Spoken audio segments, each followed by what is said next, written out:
जय हिंद। ध्यान दीजिएगा। आप सब कैसे हैं? आई होप आप सब अच्छे होंगे।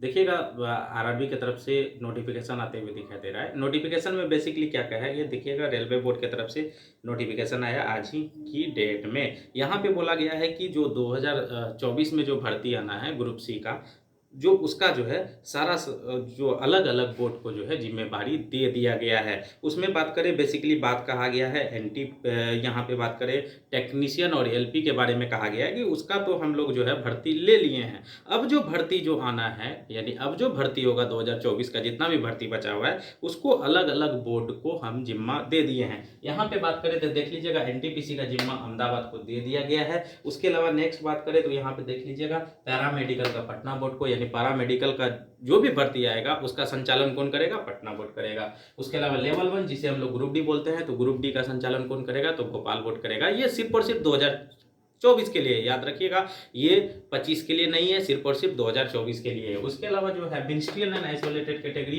का जो जिम्मा दिया गया है गुवाहाटी बोर्ड का। इसके अलावा यहाँ पे बात करें तो जो भर्ती कब कब आना है उसके बारे में भी यहाँ पे मेंशन किया गया है नोटिस में। देखिएगा, ग्रेजुएशन लेवल का यानी कि एनटीपीसी लेवल 4, 5 और 6 का जो भर्ती आना है वो लगभग में आपका जो है वैकेंसी जो है अप्रैल मई से लेके जून के आसपास आप इसको मान के चलिए। जून में कौन कौन वैकेंसी आएगा? एनटीपीसी में जो है 4, 5, 6, उसके अलावा जो है लेवल 2 और 3 जो कि एनटीपीसी के अंतर्गत ही आता है उसका भर्ती आना है। उसके अलावा जूनियर इंजीनियर जिसे जेई हम लोग बोलते हैं, सीएमएस और सीएमए का भी भर्ती आना है। किसमें? याद रखिएगा, जून के आसपास ये भर्ती आना है। उसके अलावा पैरामेडिकल का भी भर्ती इसी के बीच में आसपास में आएगा।